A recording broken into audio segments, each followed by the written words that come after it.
ولا تموتن إلا وأنتم مسلمون أما بعد فإنشاءالله kita akan membacakan dari kitab Bulughul Maram karya Al-Imam Al-Hafidz Ibnu Hajar Al-Asqalani rahimahullah ta'ala, dan kita pilihkan pada kesempatan kali ini kita akan bacakan hadis-hadis dari Kitabul Jami'. Sebagaimana yang kita ketahui, Bulughul Maram berisikan hadis-hadis yang dijadikan dalil-dalil oleh Al-Imam Ibnu Hajar rahimahullah terhadap ahkamul fiqhiyah, hukum-hukum yang berkaitan dengan perkara fikih. Akan tetapi pada akhir kitab dari kitab Bulughul Maram, beliau masukkan apa yang disebut dengan Kitabul Jami'. Kitabul Jami'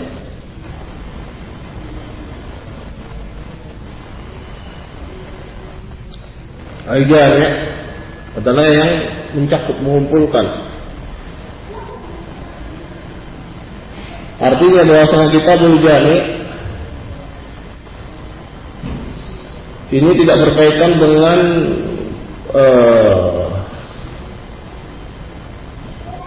perkara-perkara tertentu.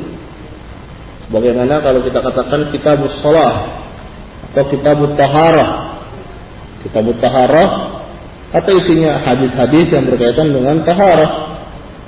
Ya. Kitabus Shalah, hadis-hadis yang berkaitan dengan salat. Ya. Bisa dari azannya, kemudian sampai pada tata cara salat, salat-salat fardu, salat-salat nawafil, apa yang dibaca ketika salat, apa yang membatalkan salat, dan lain sebagainya. Begitu juga ahkamus siyam atau kitabus siyam misalnya, kitab-kitab yang berkaitan dengan perkara puasa. Nah, Kitabul Jami' ini ya, dia mencakup perkara-perkara yang beraneka ragam.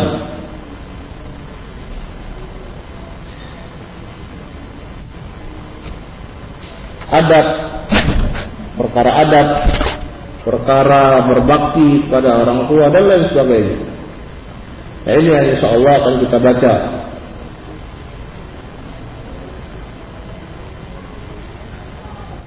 Dan para ulama rahimahumullah ta'ala, mereka menjadikan kitab-kitab mereka ketika mereka menulis kitab, ya, seumpama misalnya kitab Sahih Al-Bukhari, kitab Sahih Muslim, mereka membaginya di dalam kitab-kitab. Apa yang disebut dengan kitab? Ya, misalnya kitab Al-Iman, kitab Bid'ul Wahyu, misalnya dalam Sahih Bukhari, kitab Taharah, kitab Shalah, dan seterusnya. Ya. Begitu juga nanti dalam kitab-kitab terdapat abwab, bab-bab. Kitab Taharah misalnya bab al-miyah, tentang air, bab tata cara wudu misalnya, bab yang membatalkan wudu. Sengaja disusun sedemikian rupa. Apa tujuannya? Tashilul qiraah ala talibul ilm, adalah untuk memudahkan membaca bagi talibul ilm.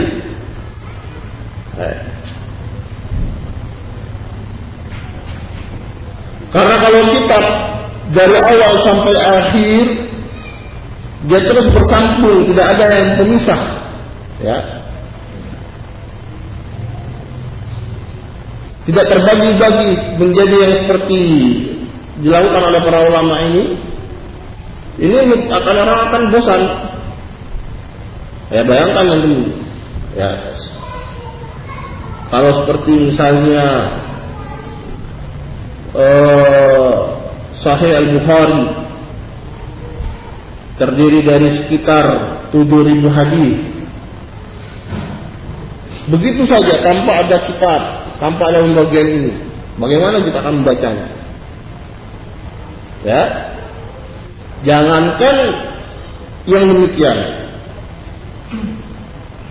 keadaan kitab Sahih Bukhari yang dibagi atas kitab-kitab yang lain, kitab-kitab kecil, kemudian bab-bab, akan tetapi dicetak, diterbitkan dengan cara yang tidak pas. Tentu cetakan yang lama, ya, yang kertasnya masih kuning, betul-betul kuning, ya. Sahih Bukhari-nya dari awal halaman sampai akhir halaman bersambung, ya, tidak ada penomoran, tidak ada, cuman dibedakan paling dengan adanya awal hadis itu dengan huruf yang ditebalkan, tulisannya masih tulisan lama, bacanya sudah, ya, orang sudah menghindar dulu untuk membaca kitab tersebut. Tapi kalau dibikin per kitab, per bab, kemudian disusun dengan susunan yang baik, ya, apalagi ditambah dengan daftar isi yang memadai, maka memudahkan bagi seorang talibul ilm untuk membacanya. Hanya saja ini adalah suatu keanehan dan keajaiban, ya. Ataukah memang sunnatullah wa ta'ala alam, semakin banyak, semakin mudah fasilitas kita untuk belajar, ternyata yang terjadi berbanding terbalik dengan hasilnya, ya. Semakin sedikit produktivitas dan tingkat tekad seseorang untuk belajar, ya. Ini nggak tahu kenapa. Sekarang, zaman kita sekarang, apa yang kurang? Teknologi, informasi, semua lengkap.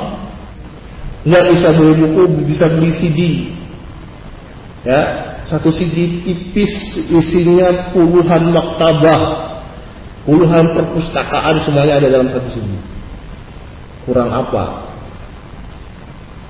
Ya. Sementara para ulama kita terdahulu fasilitas minim, kertas bukan begitu mudah didapatkan seperti sekarang ini.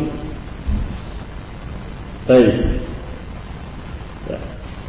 Yang mereka handalkan adalah hafalan mereka, bukan kitab-kitab mereka.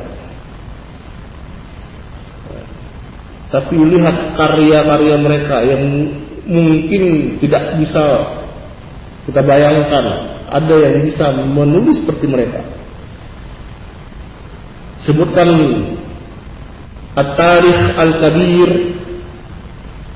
karya Al-Imam Al-Bukhari, belum mempunyai kitab At-Tarikh Al-Kabir.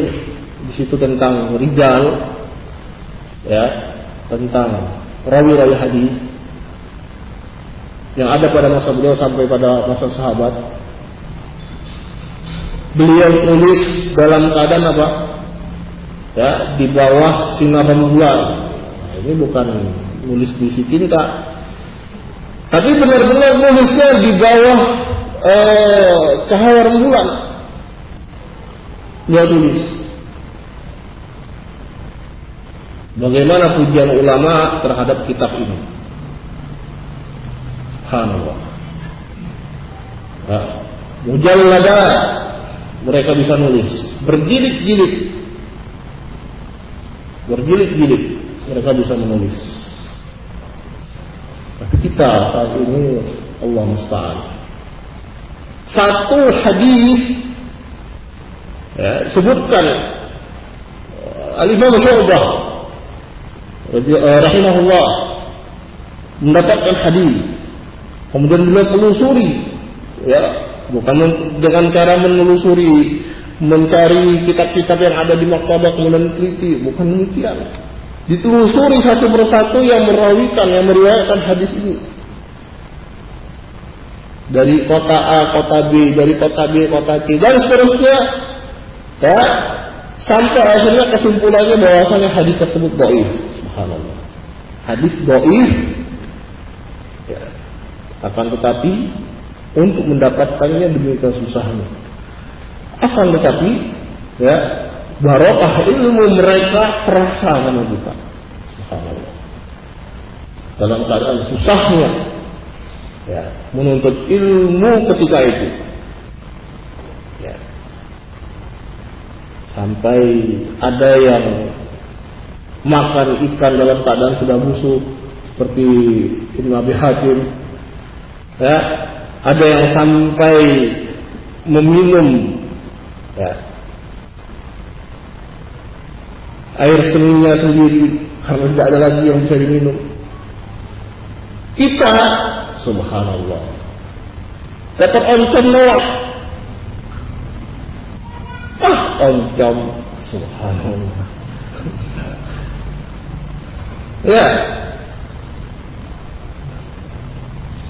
Ini nggak tahu ataukah memang sunatullah bahwasanya semakin mudah fasilitas berbanding terbalik dengan hasil yang didapatkan. Allah Ta'ala alam, tapi ini realita yang ada kalau kita mau melihat bagaimana ulama-ulama kita terdahulu mereka telah berilmu dan bisa menghasilkan kitab-kitab yang luar biasa. Sebagian mereka menulis mujalladat dalam keadaan berjilid-jilid melalui hafalannya.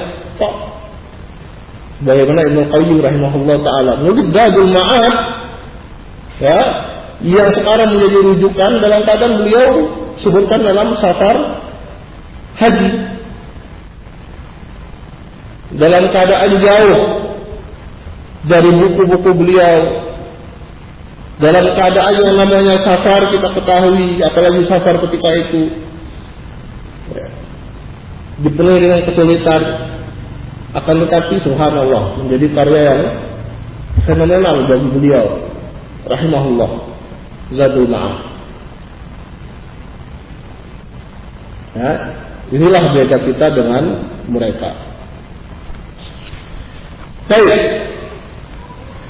Sebutkan pertama kali di sini adalah babul adab, perkara-perkara tentang adab dalam kitabul Jami' ini. Dan yang diinginkan dengan al-adab adalah adab syar'i, apa-apa yang berkaitan dengan makarimul akhlak, akhlak-akhlak yang mulia, wa mahasinul a'mal, dan perbuatan-perbuatan yang baik. Ini yang disebut adab. Apa-apa yang berkaitan dengan kemuliaan akhlak, kebaikan amal. Wa huwa ma yanbaghi lil insani an yaf'alahu wa ma yanbaghi lahu an yatrukahu. Kaitannya adalah dengan apa yang sebaiknya atau sepantasnya seorang untuk melakukannya dan sepantasnya untuk dia tinggalkan. Ini disebut al-adab. Dan adab adalah perkara yang sangat penting. Para ulama menulis tentang perkara adab ini.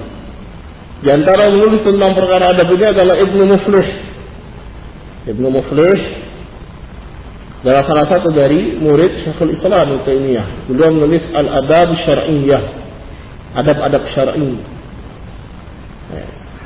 Penting adab. Adab seseorang kepada Rabb-nya, ini yang pertama kali. Itu dengan mentauhidkannya ya, dari segala sisi, beribadah dan taat padanya, tidak bermaksiat padanya. Ini adab.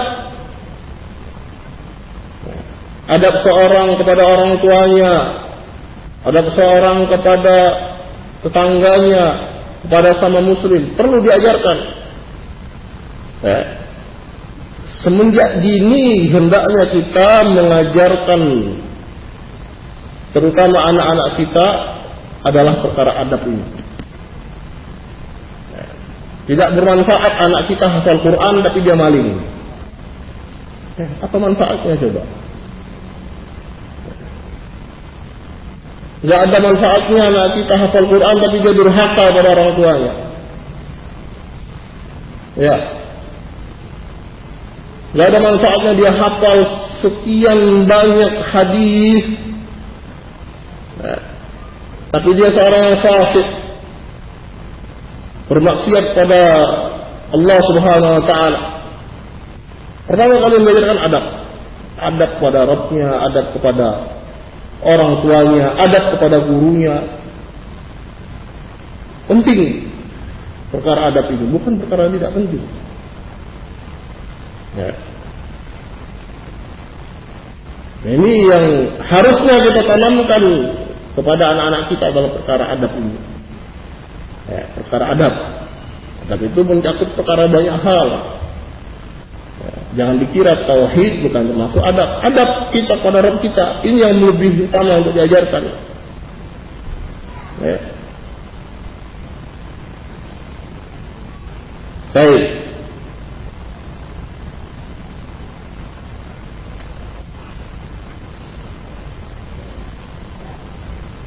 قال عن أبي هريرة رضي الله تعالى عنه قال رسول الله صلى الله عليه وسلم حق المسلم على المسلم 6 إذا لقيته فسلم عليه وإذا دعاك فأجبه وإذا استنصحك فانصحه وإذا عطس فحمد الله فشمته وإذا مرض فعده وإذا مات فاتبعه.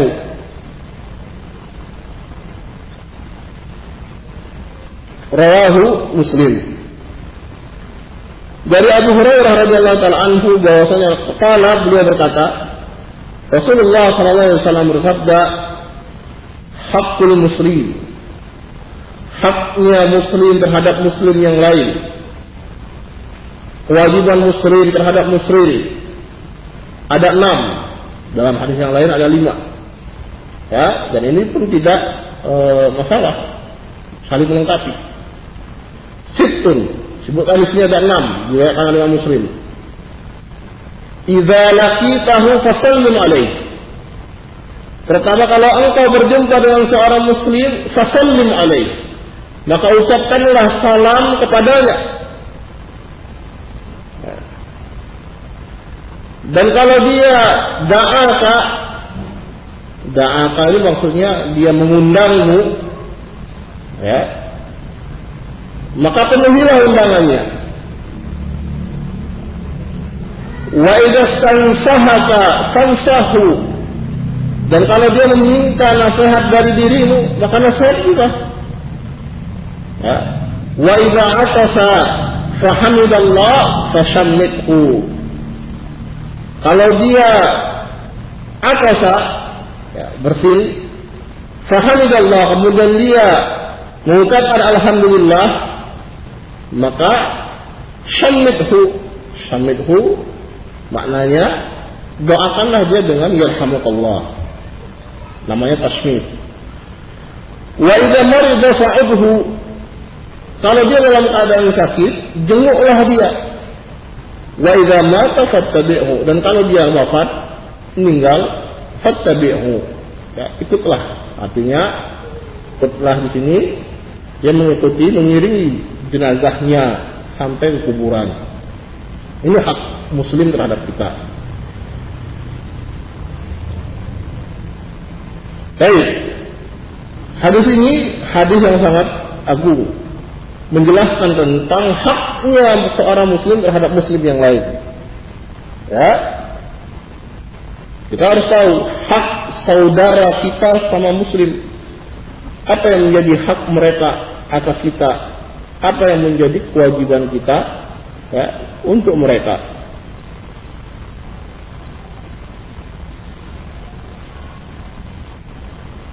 Di sini disebutkan yang pertama adalah idza laqitahu fasallim alaihi.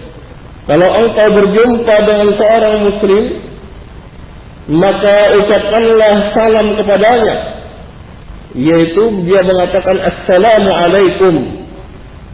Ini yang dimaksudkan dengan salam di sini. Ya. Wa qala, atau dia nambahkan assalamu alaikum warahmatullah, atau dia ucapkan dengan lengkap assalamu alaikum warahmatullahi wabarakatuh. Kemudian yang balas bagaimana? Ya, yang membalas dia membalas dengan yang semisalnya atau menambah. Baik, wa idza huyyitum bi tahiyyatin fahayyu bi ahsana minha aw rudduha. Ini ayatnya demikian. Kalau kalian diberi salam, diucapkan salam kepada kalian, ya, fahayyu bi ahsana minha, maka balaslah salam tersebut dengan yang lebih baik. Aw rudduha, atau balaslah dengan yang semisalnya. Ya, jadi kalau orang mengucapkan assalamualaikum, kita jawab apa? Waalaikumsalam. Atau kita jawab waalaikumsalam warahmatullah, atau kita jawab waalaikumsalam warahmatullahi wabarakatuh. Kalau yang mengucapkan salam, mengucapkan assalamualaikum warahmatullah, kita jawab apa? Waalaikumsalam warahmatullah, atau waalaikumsalam warahmatullahi wabarakatuh. Nah, kalau diucapkan dengan lengkap assalamualaikum warahmatullahi wabarakatuh, ya kita ucapkan dengan lengkap pula waalaikumsalam warahmatullahi wabarakatuh. Ada riwayat mengatakan ditambah wa maghfiratuh, tapi yang seingat ana riwayat ini dhaif.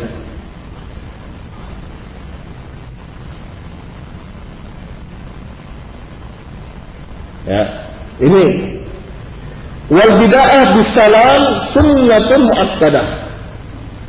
Memulai salam, apa hukumnya memulai salam? Seorang ketika bertemu dengan yang lainnya mengucapkan salam adalah sunnah muakkadah, sunnah yang ditekankan, ya, yang dikuatkan. Adapun menjawab salam, hukumnya adalah wajib. Dan mengucapkan salam ini adalah hak muslim sama muslim. Sampai seandainya kalau di antara seorang muslim dengan muslim yang lainnya terdapat sesuatu, artinya di situ dia ada permasalahan, dia memiliki masalah dengan ikhwannya sama muslim, bukan berarti dia tidak mengucapkan salam kepada ikhwan tersebut, pada saudara yang tersebut sama muslim, ya, tapi ucapkan salam. Apalagi misalnya kalau sampai 3 hari dia tidak berteguran, ya, perkaranya perkara dunia, dia ketemu, ya, yang satu berpaling, yang satu berpaling, hati-hati, ya, ucapkan salam, ucapkan salam, karena dengan salam ini apa faedah yang bisa kita dapatkan? Di antara yang disebutkan oleh Rasulullah SAW, ya, adalah akan menimbulkan kecintaan terhadap sesama muslim.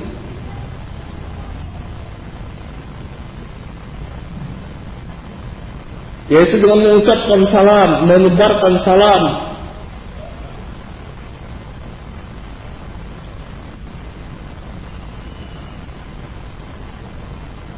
Maka disebutkan di sini oleh Syekh Shalih Al-Fauzan hafizahullah, فعلى المسلم أن يسلم على أخيه المسلم وإن كان بينه وبينه قطيعة وخيرهما الذي يبدأ بالسلام. Seharusnya bagi seorang muslim untuk dia mengucapkan salam kepada sesama muslim yang lain, walaupun di antara dia dengan muslim tersebut ada qatiyah, ada keterputusan dikarenakan suatu masalah. Wa khairuhuma alladhi yabda'u bis-salam. Dan sebaik-baik dia di antara mereka berdua adalah yang memulai mengucapkan salam.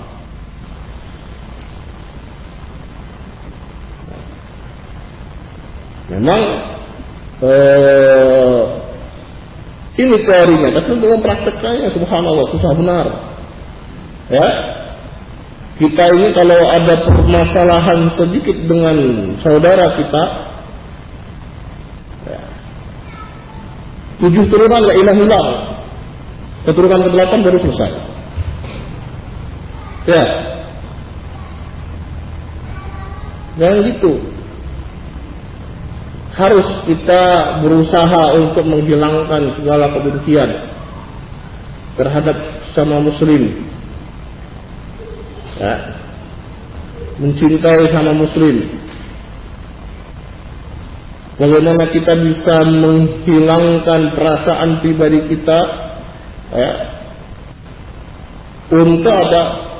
Untuk ukhuwah, persaudaraan sama muslim. Dan salah satu caranya apa? Adalah dengan apa? Menyebarkan salam. Dengan menyebarkan salam. Dan apa makna salam sekarang? Seorang mengucapkan assalamualaikum, apa maknanya?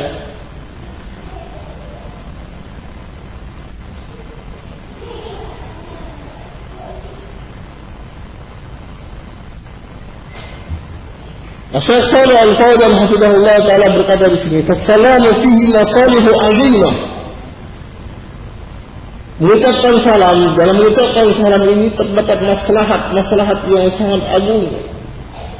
Wa ma'nahu ad-du'a, dan makna dari as-salam yaitu ad-du'a. As-salam min asma'illah subhanahu wa ta'ala. As-salam ini termasuk nama Allah. Ya, salah satu dari nama Allah adalah as-salam. Fa idza qulta assalamu alaikum ay ismullah alaik wa barakatuhu alaik wa an yusallimaka Allah min al-afat.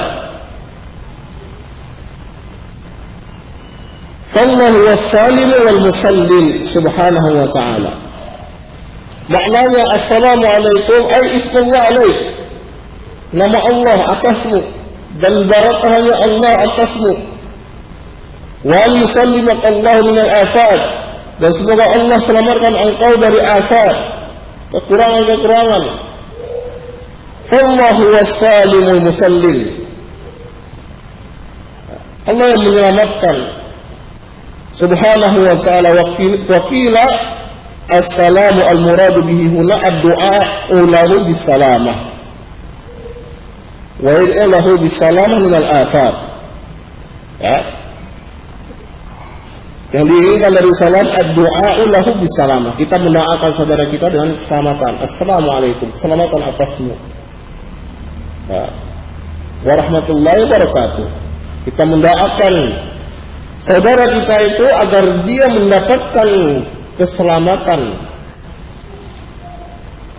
mendapatkan rahmat Allah dan mendapatkan barakah dari Allah Subhanahu wa taala. Subhanallah, indah kan? Doa. Kita bertemu, kita mendoakan sama teman kita. Ya. Makanya suatu kekeliruan ketika lafaz ini diganti. Ya. Kalau di sana misalnya dengan sabahul khair, masa'al khair, kaifa asbah, kaifa amsayt. Ya. Sabahul khair. Sabahul khair itu kalau makna letter-letternya pagi yang baik. Kalau mungkin bahasa kita selamat pagi, selamat sore. Ya. Tanpa dia mengucapkan salam, assalam. Ya. Ini kurang. Dan tidak sepantasnya untuk dijadikan pengganti dari assalam. Ya, tidak pantas ini untuk dijadikan pengganti dari ucapan assalamualaikum. Kita doakan saudara kita dengan apa? Ya, selamatan. Doakan dengan rahmat Allah agar dia mendapatkan rahmat Allah, barakah dari Allah Subhanahu wa taala. Ini.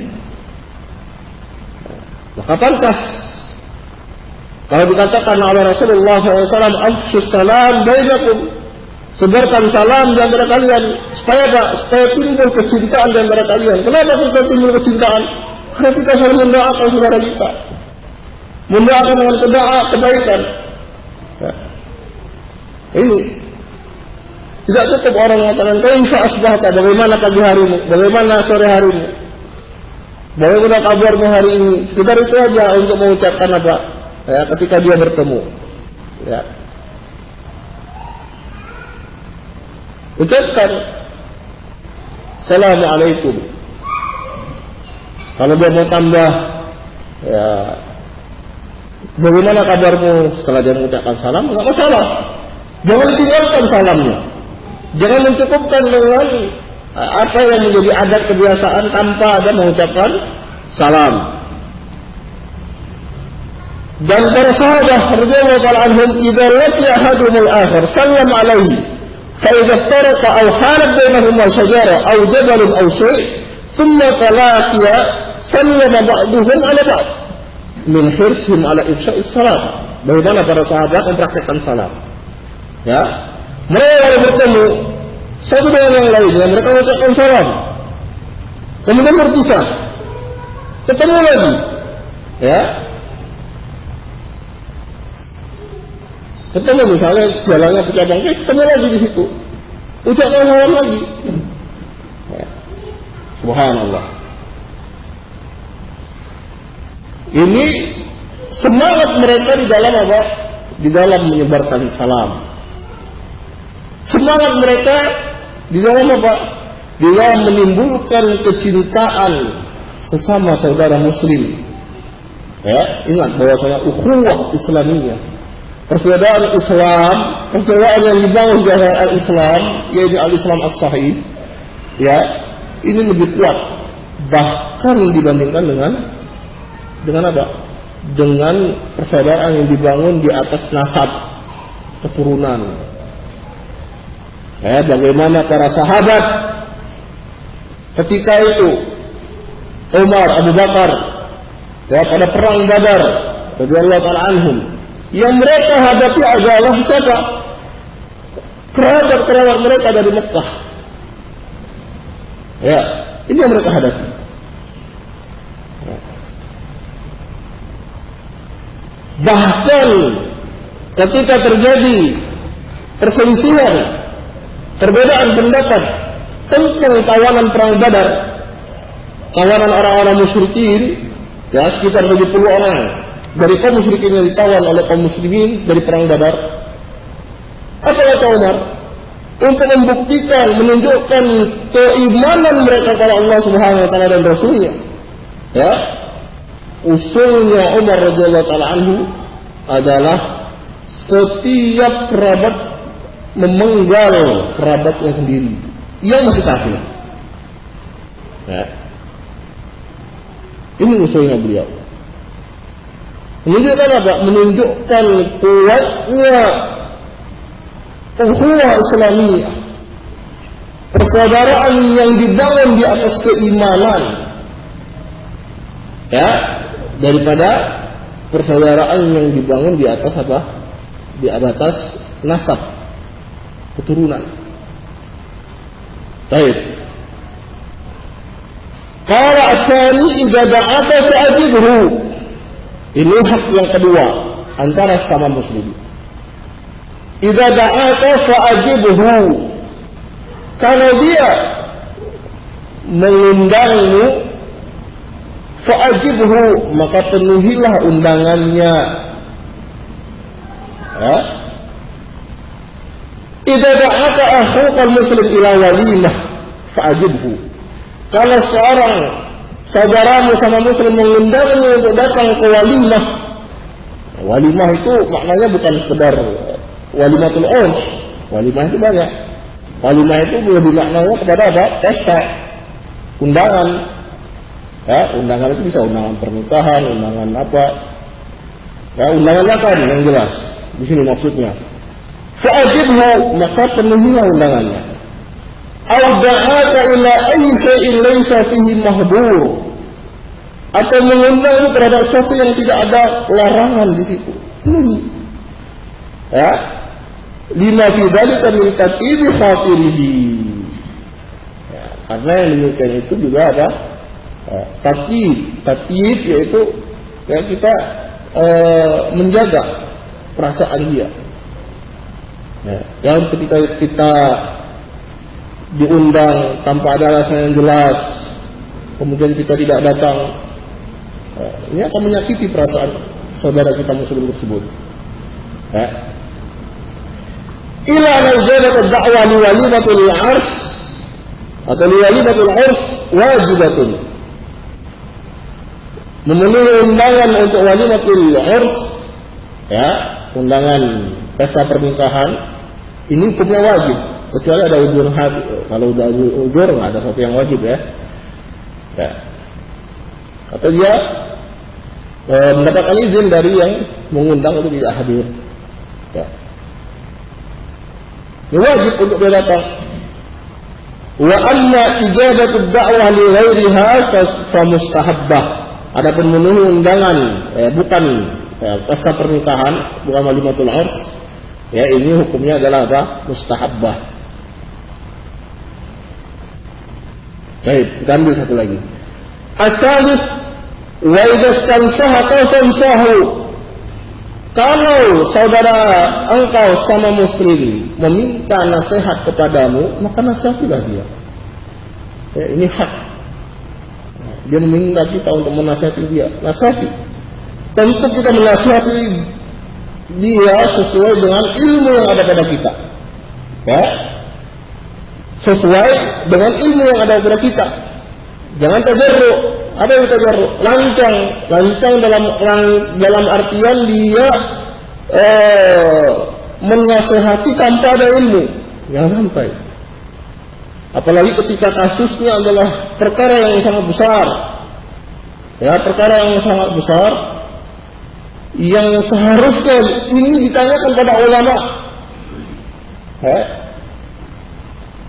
Kaitan dengan berbagai macam. Ya. Kalau sekedar nasihat, beri dia nasihat. Tapi kalau sampai kepada menentukan hukum misalnya, fatwa, hati-hati. Ya, hati-hati. Ya, jangan sampai mengeluarkan fatwa tanpa ilmu.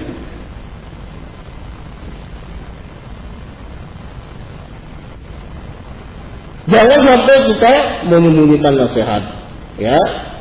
Jangan sampai kita menyembunyikan nasihat.